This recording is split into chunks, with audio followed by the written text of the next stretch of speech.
What's happening, Jet Nation? What is happening today? Are you excited? Are you feeling it? Are you feeling it? Did you see AVT pumping up the crowd of all of our Jets brethren out there at training camp? Did you feel it? I felt it. I felt it. I'm with you guys. I am. I want to start this by saying one thing. You guys rock. Everybody who was at the first fan practice, dude, you guys brought it. You made us proud out here. For all of us who couldn't be there for whatever reason, whether you had to work this day, whether you were hanging out in Ohio or other parts unknown, whatever reason that you couldn't be there, I want you guys to know that we out here are proud of you. You brought it. Roger Goodell, he was there. He saw it. Curtis Martin remembers. He knows. You made him proud. Robert Saleh got to spend his first morning with us. Even though it wasn't me in physicality, I was there. I was watching every moment. And I'm going to say this too. I'm going to say it, and I mean it. The old heads of the Jet Press, man, you guys need to step it up, because let me tell you, our boys out there, whether it's Talking Jets Radio, Let's Talk Jets, whether it's Gotham City, whether it's Jets Media or Ali at Loyal New York Jets Fans, and the rest. NJ Mike, NJ Matt, MYJ Mike, MYJ Matt. Dude, you press better step it up, because they were stomping you. They were stomping you. We were getting more tidbits, more updates from our boys. Man, you realize, right? You start to realize. Have some passion, Jet Press. Have some passion, Jets Beat. Let us know. It shows you. It shows you how half-assed they take their job. There's no passion. They don't care. We saw what it was like today when our guys were there. You see, every 30 seconds there was something coming, 4 or 5 different angles of the same play within a minute of it happening. That's what's up. That's what's up. I hope the New York Jets are recognizing this. I hope that they're seeing, they're like, wait a second, this is how we could have been covered all this time? This is what it's like when you have passion in the stands? This is what could be? Because I'm telling you right now, you made me proud. I felt pumped. So, again, I'm with you guys. I'm psyched. You brought it. You came correct. And you made us proud out here. For all of us who couldn't be there, we enjoyed it just as much, I'm sure. Half as much, okay? So, this is Greenbean's Jets Pod, episode 32. Welcome. Welcome back. If you've been here before, if it's your first time here, welcome for the first time. It's nice to see you. It's nice to have you guys here. If you don't know me yet, just know this. I've been a Jets fan for a very long time. I'm kind of the old head in the crew in many respects. That's okay. I was young once. You know what I mean? I know what it's like. And now I just have a different perspective, because I remember. I remember losing my mind over all the tidbits. I remember. I know what it feels like. Now, maybe, just maybe, I can offer a cooler head at times. Maybe I can offer even a touch of wisdom. Imagine that. Good old Green Bean, the wise. It's funny to even say it, I'll tell you. It is. But guys, I am happy that you're here. I take great pride. I take great delight in the whole experience that we're creating together.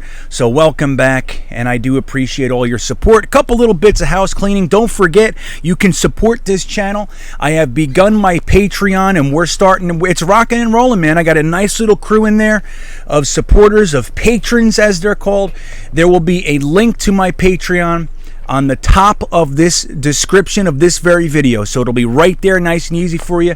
I have 3 tiers with 3 different levels of involvement. Tier 2 gets early access to this pod. And we got the Discord server and all kinds of other cool things that we're developing. And it would be really appreciated if you guys thought about doing that, giving me a little bit of support. That's really appreciated. You can also do the simplest thing, which is just to sub to the channel. Hit that little sub button. I'll put it right here.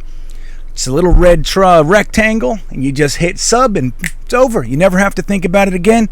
And if you want to be reminded of all of the videos and content that we put out here at Greenbeanjetsfan YouTube page, you hit the little bell notification right there, and that'll let you know when we're going live. We do the Thursday thick of it. As you guys know, I'm on the Talking Jets panel with Ryan from Jets Talk 24/7 and the great Matt O'Leary every Tuesday night, 8 to 10 p.m.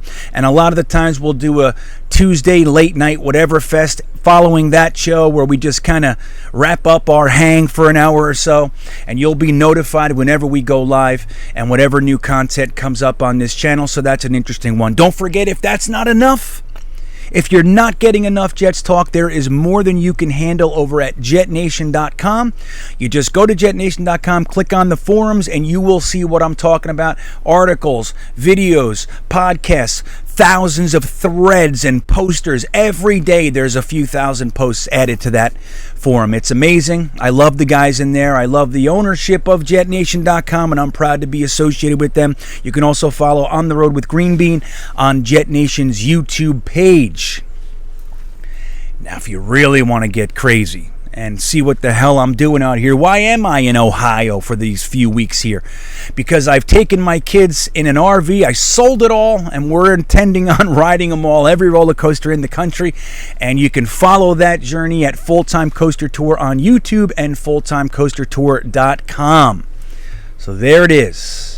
There it is. So this week's a special week. Not only has training camp begun, which is just so super cool, isn't it? We have so much to talk about with New York Jets training camp. But another interesting thing has happened. It's kind of getting swallowed by the excitement of training camp. And that is, this is Hall of Fame induction week. Yes, it is. Yes, it is. Now, last year, the 2020 class, the Centennial class, did see one Jet honored in that class, but because of everything that went on last year, it was canceled. So it was postponed till this year. So this year we're going to see a double class. The Centennial class was actually bigger than a normal class. I think there were 20 people inducted. I might have that specific number wrong. Forgive me.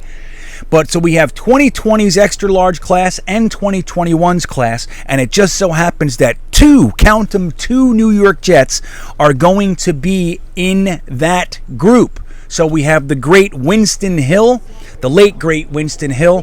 He was honored in 2020 and will be part of that class of 2020. And then we have Alan Faneca. Remember him? He was a part of the Rex Ryan AFC Championship run of 2009.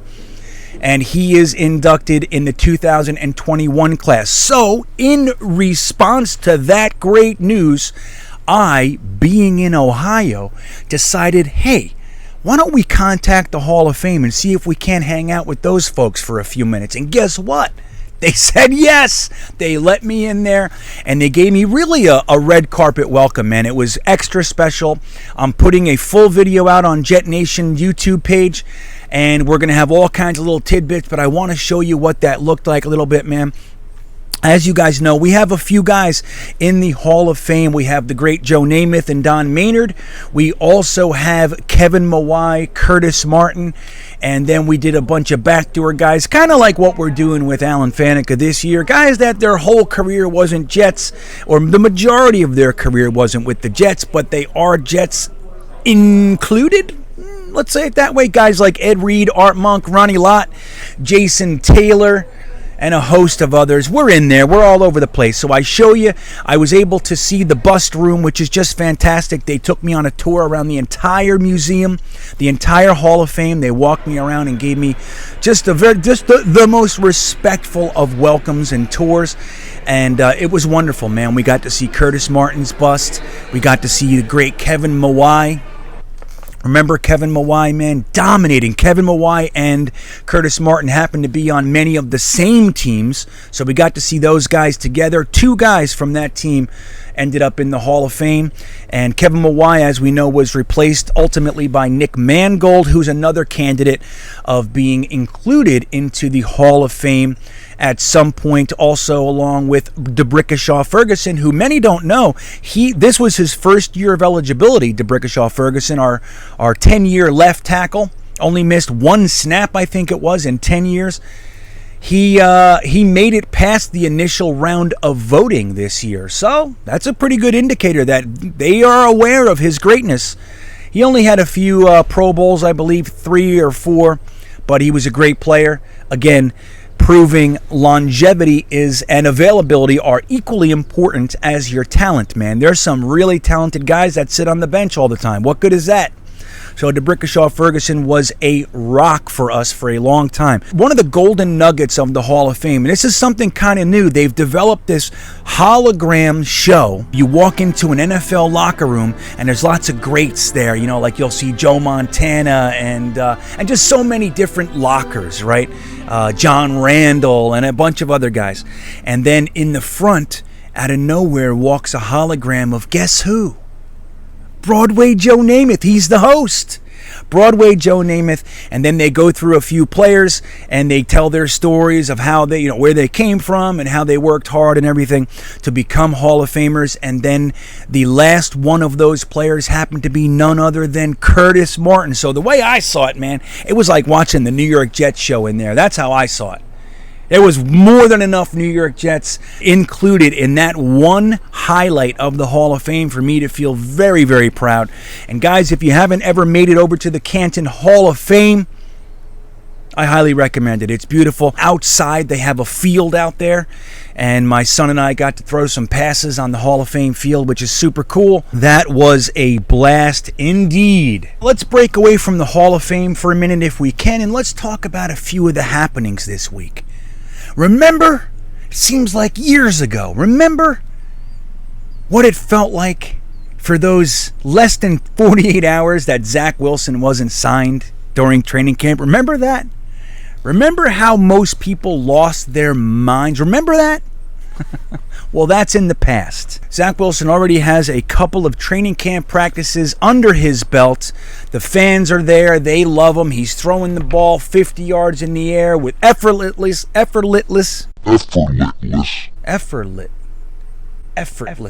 There it is. He's throwing the ball effortlessly. How can I say that? Effortlessly. He's throwing the ball effortlessly. 50 yards to the likes of Elijah Moore, and everybody's psyched and happy, right? Remember? And this is where this gray beard comes in. I'm going to tell you honestly, guys, and if you paid attention to my Twitter or my videos or anything, it's not revisionist history. I'm not telling you a story that wasn't accurate. Not for 1 second did I have any concern. Not for 1 second. Not for 1 second was I concerned. Why? Because we've been here before. We've been here numerous times before. Joe Douglas had already signed 1 first-round pick. He already signed the rest of his first-round picks. He signed last year's first-round pick. He signed free agents. This wasn't something that was so out of the box that it was like, how's our GM going to handle it? People were losing their minds. Losing their minds. We saw all kinds of mud thrown on the Johnsons. We saw all kinds of mud thrown on Joe Douglas. When the truth is, and this is the truth, I'm telling you, let's not forget that the agency that Zach Wilson employs, every one of their first-round picks that they've represented has held out. The fact that it was 2 days, really not even 2 days. Let's just call it 2. 2 days shows you they recognized quickly that he's not going to break. This is not the Detroit Lions. This is not the Jacksonville Jaguars. With respect to whatever they have going on. This is not the Jets of old. This is not Mike McCagnon or John Idzik. This guy's legit. This is an Ozzie Newsome protege. He's not going to bend. He knows where his values are, and he's holding to them. It's that simple. We're going to get offset language. People say, well, if you already invested the second overall pick in a guy like Zach Wilson, why are you worried about him failing? Right? You already invested the second overall pick. Why are you planning for failure? Well, why do you get hurricane shutters on your house? You know, why do you have car insurance? Is it because you plan on crashing? You know what I mean? No. It's because it's important to think that way. It's important to have long-term goals. Just because you have $1,000 in the bank and you already paid rent this month doesn't mean to go out and buy your friends 5 rounds of drinks on a Friday night. Because what's going to happen next month? It's next month. It's coming. They're going to want rent again. It's crazy. It's crazy out there. You're going to want to make sure you have it when rent is due, right? So it's like that. So again, guys, I know it's going to take some time because we are so damaged as Jets fans. We're damaged. We have been thrown through the ringer, driven through the meat grinder. I'm telling you, it's been a painful go. And I know, I've been hanging around since 1982. I know. And while I don't think everything's going to be perfect, I've shared numerous times, I'll do it again if you need me to, there's quite a few things I don't love that Joe Douglas has done. I don't love everything, believe me when I tell you. But one thing I'm pretty damn happy with is the guy's contracts, how he's laid out everything, how he's gotten rid of troublesome players, like all that end of the stuff, trades. Dude, I'm pretty happy with this guy. And that doesn't mean everything that comes I'm going to be happy with. But when you have a second overall pick, he used his most valuable asset, the most valuable asset that the Jets have had since 1997. That little asset right there, that number 2 overall pick, was the singular most valuable asset the Jets have had since 1997. And we used it on Zach Wilson. Do you think for 1 second that Joe Douglas's priority isn't getting him into camp? Man. So, it's in the past. And we're good. We're rolling, man. So I hope everybody feels better. Remember Becton's feet? Remember plantar fasciitis? I had to talk numerous good fans off the ledge with Becton's feet. I could show you dozens and dozens of tweets and DMs about the legitimate concern about Becton's feet. What were we watching these few days? Becton and Lawson, iron sharpens iron, right? That's what we're watching. Remember that? Remember Becton's feet? So now, why am I talking about this? Well, number one, it's good to be on the other side. And we don't know what's going to happen. Zach could get injured. Becton can get injured. Well, right? We don't know. But the systemic failure type of concerns, guys, they're not real. They're not real. So the new one for this week is what? You remember? Come on, say it out loud right now. What's the new one? Everybody's bugging out. You know, right? I heard, yeah, that's right. Exactly, Phil. Speaking of Phil, what do you think of my shirt? Let me show you guys. See this? This came to me fresh, hot off the press, straight from the UK, from one of my most solid supporters, Mr. Phil Adams from the UK. This is the Stoke City Potters. That's his team. And he's a diehard Jets fan. He made a Jets flag as well. I'm going to show you. I'm going to put it here for you. I'm going to show you the flag he made. So he's a diehard Jets fan way over there in the UK, and he sent me this so I can appreciate what he has that he holds dear to him over there. So I appreciate it, Phil. I love it. I just got it today. You know, I had it at my mail recipient, and it got shipped to me, and I just got it today, and I love it. I've been wearing it all day. I love it. I'm proud to wear it. I don't know what it is.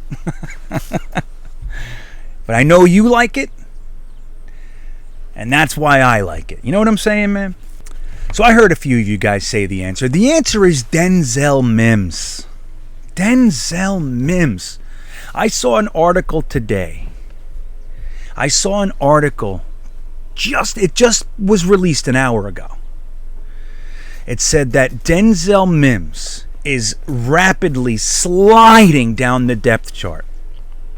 Insinuated that if he's not careful, he may get cut. Is this real? Is this real, man?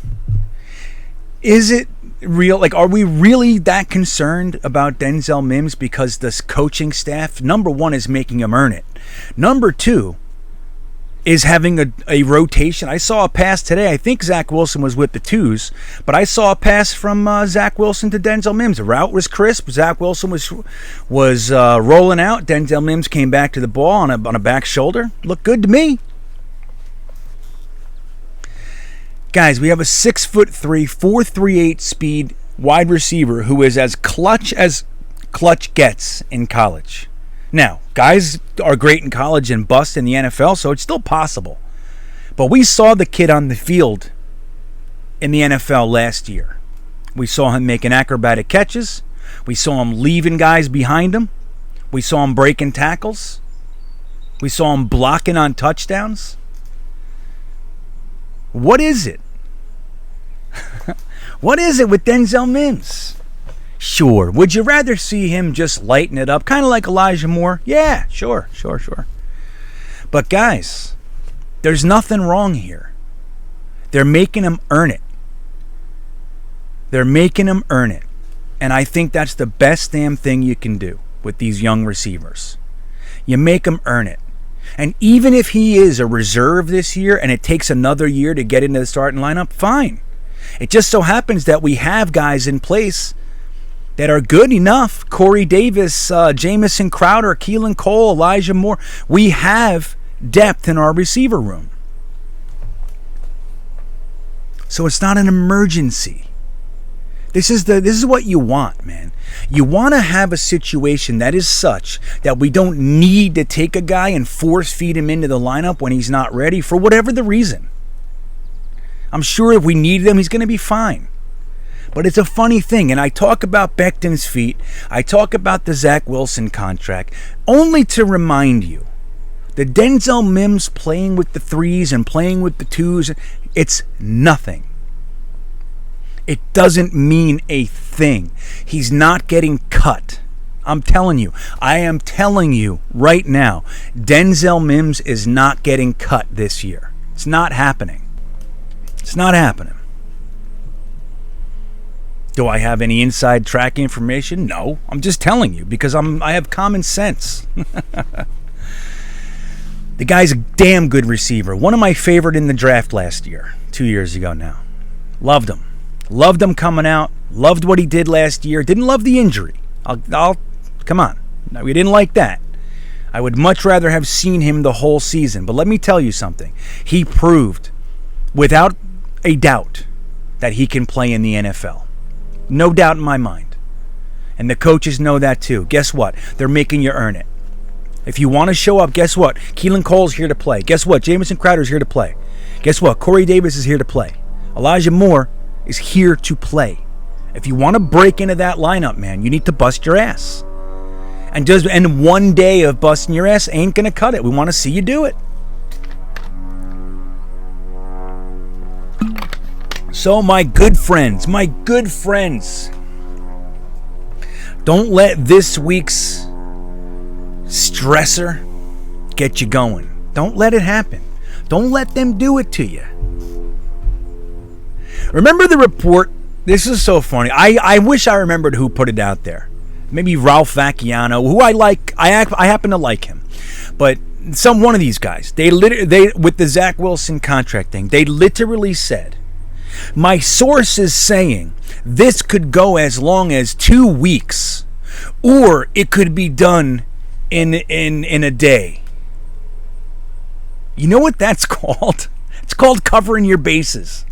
I mean, that's the fact that somebody would put that out shows me how just I don't know, man. It's just like how absent-minded people really are when they're saying things. It could go 2 weeks or it could go an hour. Or anything in between. That's my official word on it. Oh, really? Thank you for your brilliant comment, sir. Thank you. Fucking crazy, man. So I'm glad it's over, man. And here, I'm going to tell you this, guys. I'm going to tell you. I'm telling you. And I'm so confident when I say this. Shit's going to happen. It's coming. Guys are going to go down. Interceptions are going to take place. You know what I mean? Like, people are gonna catch bombs on Bryce Hall. It's going to happen, and it doesn't mean anything. We have one of the youngest teams that we've ever had, maybe one of the youngest teams in the NFL. Right? You know it. It's true. It's gonna happen. Now that's even without saying how young, as far as experience goes, our coaching staff is. Don't forget. Rob Saleh's never coached an NFL game as a head coach. Mike LaFleur's never been solely responsible for the offense, ever, in his career. Never happened before. Zach Wilson's never thrown an NFL pass. You know what I mean? So we have lots of experience to acquire. And when you gain experience, you're going to have bumps in the road. You're going to have negative stuff take place. It's going to happen. Don't let it get you down. When Zach Wilson has a game and he throws 3 picks, it doesn't mean he sucks. It doesn't. It's not good, I'll tell you that. That's definitely not good. But man, let the positive vibes of AVT pumping up the crowd, doing Jets chants with everybody, running out there, right to the fans. Yeah! That's the energy. Now, when you saw after the practice, Robert Saleh went over and did an all gas, no break chant with the crowd, which is just so great. One of the things that stood out to me in his very, very short speech to the fans was this. He said, I'm really, really excited about the collection of guys Joe Douglas was able to bring in here. That is the silver lining. They are so lockstep in their thoughts, their approach, and their philosophies. Guys, we haven't had this in over a decade. The last time we had this was 2011. Maybe 2010. Don't forget, Tanny was fired. They force-fed Rex on Idzik. They were never on the same page. Then we go out and hire a coach before the GM. Todd Bowles and Mike McCagnon, never on the same page. Adam Gase and Mike McCagnon, obviously not on the same page. We bring Joe Douglas in here. Believe me, Joe Douglas already knew Adam Gase was a dead man walking. Yeah, sure, they're friends. Right. I get it. Joe Douglas is not stupid. No quarterback coach, Adam? Really? Dowell Loggins is your offensive coordinator? Good stuff. You don't pay attention to the defense at all, huh? Yeah, no, it's fine. That's fine, Adam. Yep, that's fine. No quarterback coach. I want to just make sure we're clear on that. You have one of the highest touted quarterbacks in the last half a decade coming onto your team, and you don't have a coach for him? Or an offensive coordinator? Okay. Cool. Who you want in the draft? You know what I'm saying? So even though they were friends, they weren't on the same page either. Believe me, Joe Douglas was looking past the Adam Gase era, and I'm confident in that. We'll never find out the truth on that one, but I know it. So here we are. We have a general manager with his exceptional staff. Phil Savage, Chad Alexander, Rex Hogan, and on and on. And then you have a coaching staff who is sharing the philosophy with the front office staff. So much so that in his brief statement to the fans, first time Saleh ever addressed the fans, look at the collection of guys Joe Douglas brought here for us. That's the comment that we get. That's the soundbite. And what that shows us is something that we have not seen here in 10 years at least. I don't even know how many times we've ever seen it. A handful. We're on the same page. We're excited about the same players. We know where we're going. And there's going to be bumps in the road, friends. But we're on the same page, man. We're in the same truck, riding over the same people on the way to greatness, baby. So it's good, man. It's good. So let's do, what training camp battles should we be looking at? Now, let's start with Denzel Mims and the wide receiver.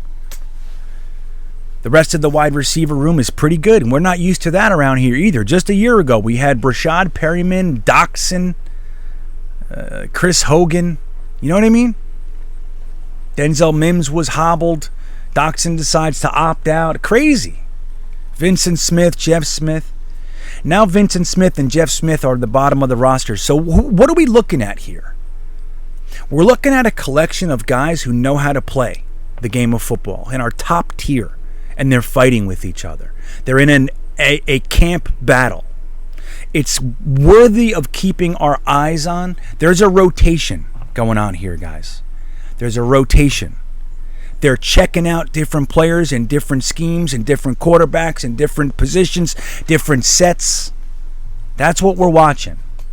Calm down and watch it. What's seen one day does not mean anything the other day. Day one of practice, Becton and AVT were pushing the defensive line around. The next day, Carl Lawson got, 3 sacks on Becton. Both days. There was concern about Carl Lawson sucking day one. There's concern about Becton falling apart and not being able to handle good rushers day two. Like, we can't do it that way.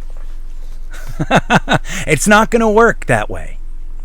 It's good to see our players besting each other one day and battling for positions with respect to one another, not going to the press and saying, I don't know, man, we need more dogs. Shit like that. Okay? So we have that. We also have the tight end battle. I am incredibly curious to see who wins this tight end battle. Tyler Kroft came out and started with the ones. So does that mean he's our starting tight end? Does it? It might. I don't know. But I'm going to tell you something right now. It's a long training camp. It's a long preseason. We have months to watch these guys develop. Chris Herndon, the heir apparent, the incumbent starter for the last 3 seasons, is starting from a little bit lower this year, isn't he? It's time for Chris Herndon to earn it. And my thoughts, he already had a couple drops, couple catches, but a couple drops too. Chris Herndon needs to come out and be as consistent as consistency can be. He needs to be it. The guy's he's playing up. You know what I mean? So you got Griffin, who, guess what? He came to play. He came to keep his position on this team. Then you have Wesco, you have Daniel Brown, and you got Kenny Yeboah, an undrafted free agent with all the potential in the world. All the potential in the world. And a high caliber work ethic. Now, everybody said Yeboah had those few drops in OTAs, and everybody said he's done. He's done. Now, it's going to be interesting, because this is where one of those tough decisions are going to have to be made. It is. Tyler Kroft, I think they like him, right?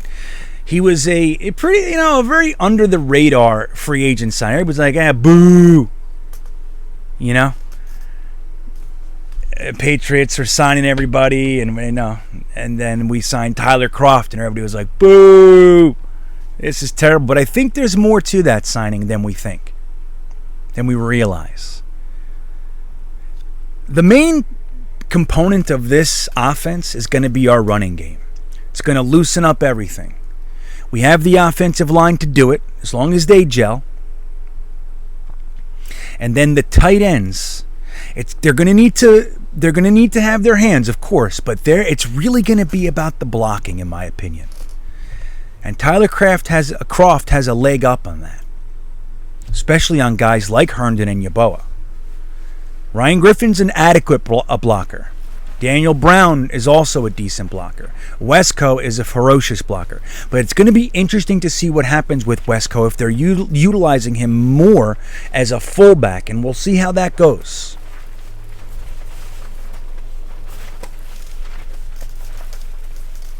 Yes. The wind. So that's a good one to keep an eye on. I'm watching my boy Kenny Yeboah. I'm watching him. I'm rooting for him. Why? Because I see potential. Guys like Daniel Brown, they're already hanging out near their ceiling. Ryan Griffin's a little bit of an X factor. He did show in 2019 that he has a little more than maybe he was given credit for. Then he got injured. 2020 was just not the guy we were hoping, right? I know Joe Douglas happens to like him, so let's see what happens with him. He might sneak on the roster. Wesco is going to be interesting how they utilize him. And Yeboah, if they decide to put him on the practice squad, I don't think he's clearing waivers. I don't. Especially by that time. By the time cuts come around and all that jazz. See, guys are going to be injured, all that sort of thing. And Yeboah is going to be a commodity. I'd hate to see him dangled before the waiver wire. I don't think he's going to make it. So anyway, that's going to be an interesting one to watch. One of the key camp battles for me. Then we have right guard.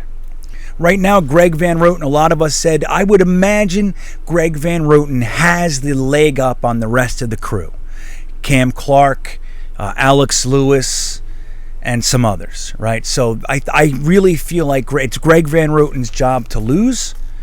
And he's look, we found out too, he's our player rep. So there's a lot going on with Van Roten. And I'm rooting for him. So let's see how that goes. And then we have the George Fant thing. And then we have running back. Now, for this week, I'm just going to keep it to the offense because the defense is a whole thing I don't want to just gloss over. The running back battle is going to go other than a lot of people think. I'm telling you, it's going to surprise us. Here's what I think.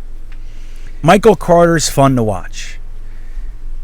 And I believe that maybe if not week 1, by the end of the season, he's going to be our starting running back. Tevin Coleman, clearly this coaching staff likes him and they brought him in here for some vet presence and all that sort of stuff.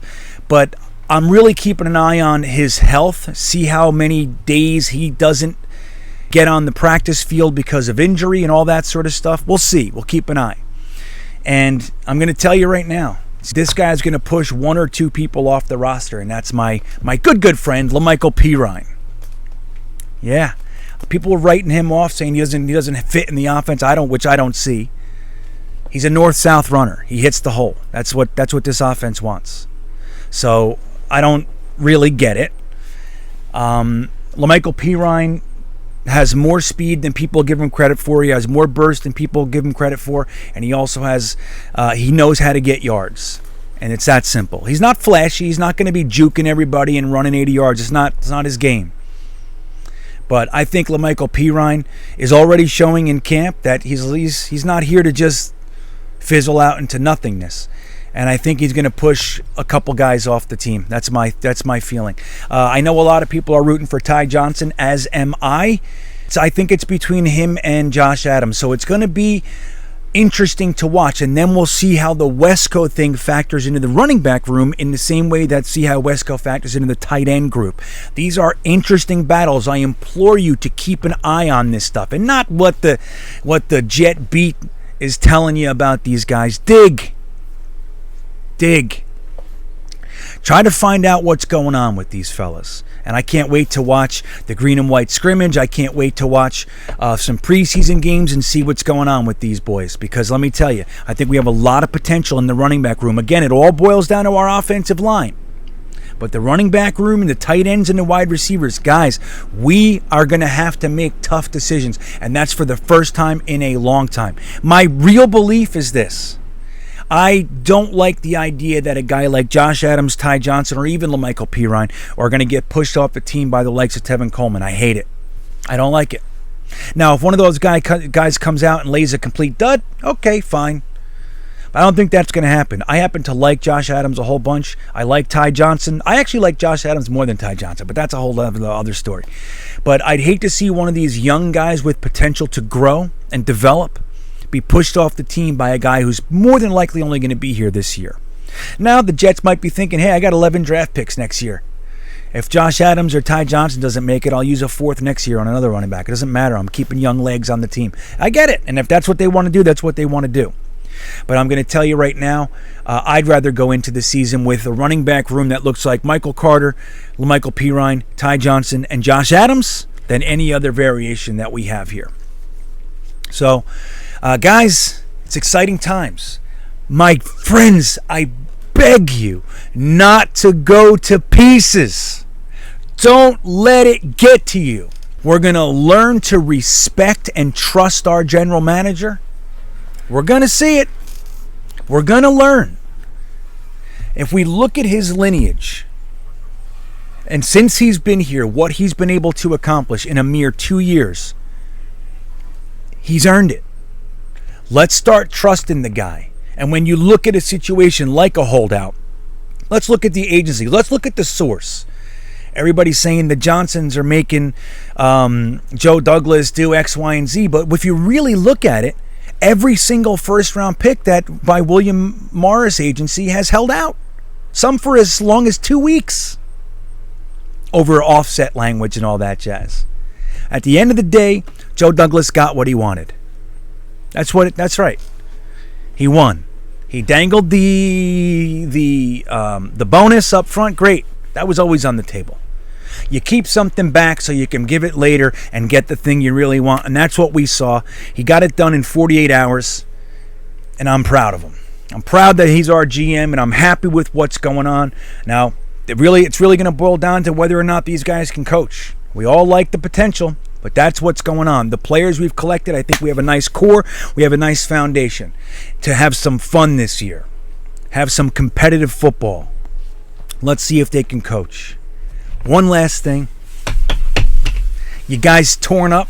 We have no more Sams on the roster. Sam Darnold's gone. Now Sam Ficken's gone. What are we doing? We got an anti-Sam movement going on? But let me tell you this. I think Sam Ficken, we saw his ceiling as well. He was never going to be the guy. If we're going to be great at that position, it was never going to be Sam Ficken. With respect. Appreciate what he's done here and all that jazz. But we were going to always move on from Sam Ficken. That day has come. We did bring in Matt Amendola, but I'm going to tell you a little secret. We're still not done bringing in kickers. I know who it's going to be. And it's going to make me so happy. It's going to make me so happy. It's the guy I wanted the whole time. Let me tell you this. Don't forget, Jets are number 2 on the waiver wire. That's all I'm going to say. So when a kicker gets cut around the league, if the Jags don't want him, we get next dibs. A kicker's coming. Have no fear. This is the year. Have no fear. This is the year. Very soon, our kicker is here. What do you think? What do you think of that, huh? All right, guys. Well, listen, I thank you for being here. Exciting times to be a Jets fan. Enjoy the Hall of Fame festivities this week. Enjoy the green and white scrimmage and the practices if you're going. Make us proud over there. A lot of us can't be there, and we're happy you're there. Don't forget to keep us updated with everything going on. We can't depend on our beat. Our beat, they're tired, old, fat, lazy fellas. That's what they are. Most of them, anyway. We need you, Jets fans. We need you, Jets Twitter. Let us know what's happening out there. Make us proud. The more Jet chants, the better, in my opinion. So don't forget to go to Jetnation.com to get all your Jets needs taken care of. Give me a sub and a like right here. And then again, you can follow me on Full-Time Coaster Tour on YouTube. It would be greatly appreciated. And my Instagram and Patreon information is all below in the description. Let's hang out more than we already are. But with that being said, have a great day. Enjoy the rest of the week. Go Jets.